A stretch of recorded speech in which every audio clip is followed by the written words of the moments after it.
Telangana IAS అధికారుల మధ్య సమన్వయం కొరవడిందా? సచివాలయంలో రివ్యూలో పంచాయతీ నడుస్తుందా? సౌత్ వర్సెస్ నార్త్ అనేంత వరకు పరిస్థితి వచ్చిందా? ఆఫీసర్ల మధ్య ఈగో సమస్యలు ప్రభుత్వ పథకాల అమలుపై ప్రభావం చూపుతున్నాయా? ఇంతకు ఐఏఎస్ అధికారుల మధ్య అంతర్గత కలహాలకు కారణం ఏంటి? సచివాలయ వర్గాల్లో ఎటువంటి చర్చ జరుగుతుంది? Let's watch.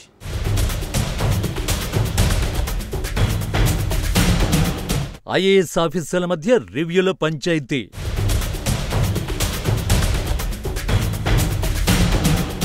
ఒకే సమయంలో వేర్వేరు సమీక్షల నిర్వహణ.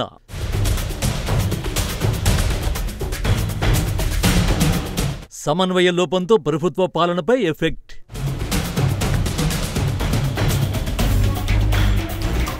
తెలంగాణ ఐఏఎస్ ఆఫీసర్ల మధ్య రివ్యూల పంచాయతీ నెలకొందట. అధికారుల మధ్య సమన్వయ లోపం కొట్టొచ్చినట్టు కనపడుతోందట. ఒకే సమయంలో రెండు వేర్వేరు సమీక్షలు ఉండడంతో ఏ సమావేశానికి హాజరు కావాలో తెలియక కొందరు అధికారులు తలలు పట్టేసుకుంటున్నారట. కొందరు ప్రాధాన్యత ఆధారంగా ఒక సమీక్ష ఎంచుకుంటే మరికొందరు ఏ రివ్యూకు హాజరు కాకుండా డుమ్మ కొడుతున్నారట. ఈ ఘటనలు అధికారుల మధ్య దూరాన్ని పెంచుతున్నాయట. డిపార్ట్మెంట్ల మధ్య కోఆర్డినేషన్ లేకపోవడం ఈ సమస్యకు కారణంగా కనిపిస్తోంది. ప్లానింగ్ ఆఫీసర్లు తమ బాధ్యతలను సక్రమంగా నిర్వర్తించడం లేదని స్పష్టంగా అర్థమైపోతోంది. అధికారుల మధ్య సమన్వయ లోపం ప్రభుత్వ పాలసీలు, ప్రాజెక్టులు, ప్రోగ్రాంల నిర్వహణలో తీవ్ర జాప్యం జరగడానికి కారణమవుతోంది.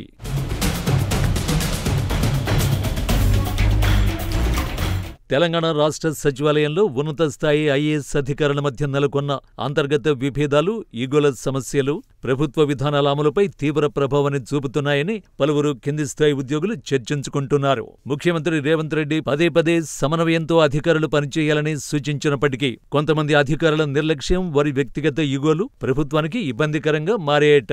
ఇలాంటి పరిణామాలు ప్రభుత్వ ప్రతిష్ఠ దిగజారుస్తున్నాయనే చర్చ సచివాలయ వర్గాల్లో జరుగుతోంది.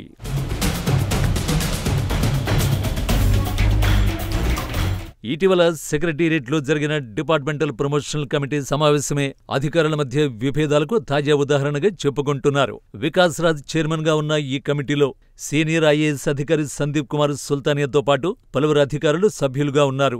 సమావేశం రోజు అందరూ హాజరైన ఆర్థిక శాఖ కార్యదర్శిగా ఉన్న సందీప్ కుమార్ సుల్తానియా మాత్రం హాజరు కాలేదు. దీనిపై వికాస్ రాజు తీవ్ర అభ్యంతరాన్ని వ్యక్తం చేసినట్టు తెలుస్తోంది. కీలక సమావేశానికి హాజరు కాకపోవడం ఏమిటి? షెడ్యూల్ ముందే ఇచ్చాం కదా, ఎందుకు డుమ్మా కొట్టారు అంటూ వికాస్ రాజు ప్రశ్నించడమే కాకుండా సుల్తానియా నుండి వివరణ కూడా కోరారు. డీపీసీలో వికాస్ రాజే బాస్. సుల్తానియా ఆర్థిక కార్యదర్శిగా కీలకమైనప్పటికీ డీపీసీ నిబంధనల్ని పాటించవలసిందేనని కొందరు అధికారులు చర్చించుకుంటున్నారు. అయితే వీరిద్దరి మధ్య ఉమ్మడి ఏపీ నుంచే విభేదాలున్నాయని మరికొందరు మాట్లాడుకుంటున్నారు.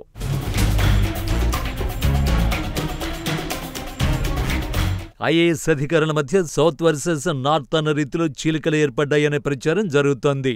రెండు టీములుగా ఏర్పడి రాజకీయాల తరహాలో వ్యవహరిస్తున్నారని సచివాలయంలో చర్చ నడుస్తోంది. సౌత్ అధికారులు చెప్పిన సలహాలు, సూచనలు, అభిప్రాయాలను నార్త్ అధికారులు పట్టించుకోవడం లేదట. అదే సమయంలో నార్త్ అధికారులు చెప్పిన ఫీడ్బ్యాక్ ను సౌత్ అధికారులు పక్కన పెట్టేస్తున్నారని ప్రచారం జరుగుతోంది. దీంతో ప్రభుత్వ పాలనలో సమస్యలు తలెత్తుతున్నాయని కింది స్థాయి అధికారులు ఆవేదన వ్యక్తం చేస్తున్నారు. ముఖ్యంగా సౌత్ అధికారులు కంటే నార్త్ అధికారులకే ప్రభుత్వంలోని కీలక శాఖలు కేటాయించారనే అసహనం కొందరు సౌత్ అధికారులలో వ్యక్తమవుతోంది. గత ప్రభుత్వంలోనూ నార్త్ అధికారులకి ప్రాధాన్యత లభించిందని, ప్రస్తుత ప్రభుత్వంలోనూ అదే పునరావృతమవుతోందని కొందరు ఐఏఎస్ అధికారులు భావిస్తున్నారు.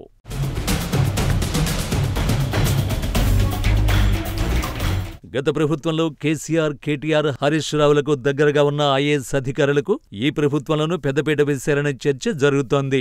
సీనియర్ ఐఏఎస్ అధికారులు నవీన్ మిట్టల్, జయేష్ రంజన్లకు కీలక బాధ్యతలివ్వగా కేటీఆర్ మంత్రిగా పనిచేస్తున్న సమయంలో తన శాఖలో పనిచేసిన నరసింహారెడ్డికి కన్ఫర్డ్ ఐఏఎస్ ప్రమోట్ చేయడానికి కృషి చేశారు. అలాగే హరీష్ రావు దగ్గర పనిచేసిన అశోక్ రెడ్డి కూడా గత ప్రభుత్వంలోనే కన్ఫర్డ్ ఐఏఎస్ ఇచ్చారు. ఈ ఇద్దరికి ప్రస్తుత ప్రభుత్వంలోనూ ప్రాధాన్యత లభించిందనే చర్చ ఉంది. రెడ్డి సామాజిక వర్గానికి చెందిన అధికారులు కావడంతోనే వారికి ప్రాధాన్యతనిచ్చినట్లు కొందరు అధికారులు చర్చించుకుంటున్నారు. ఈ రకమైన ప్రాధాన్యతలు, వ్యక్తిగత సంబంధాలు అధికారుల మధ్య మరింత అసంతృప్తికి కారణమవుతున్నాయనే చర్చ నడుస్తోంది. అధికారుల మధ్య నెలకొన్న ఈ అంతర్గత విభేదాలు, సమన్వయ లోపాలు ప్రభుత్వ పాలనపై ప్రతికూల ప్రభావాన్ని చూపుతున్నాయట. ప్రభుత్వం తీసుకున్న నిర్ణయాలు ముందే ప్రతిపక్షాలకు లీక్ అవడం, కింది స్థాయిలో ప్రభుత్వ కార్యక్రమాలు, పాలసీలు, పథకాలు సరైన రీతిలో ప్రజలకు చేరకపోవడం వంటి సమస్యలు తలెత్తుతున్నాయట. దీనివలన ప్రభుత్వానికి చెడ్డ పేరొస్తోందని కింది స్థాయి అడ్మినిస్ట్రేటివ్ అధికారులు ఆందోళన చెందుతున్నారు. ఓ పక్క ముఖ్యమంత్రి పాలనలో వేగం, పారదర్శకత ఆశిస్తున్నప్పటికీ ఉన్నతాధికారుల మధ్య సమన్వయ లోపాలు, ఈగో సమస్యలు ఈ లక్ష్యాలను నీరుగార్చే ప్రమాదం ఉందని విశ్లేషకులు అభిప్రాయపడుతున్నారు.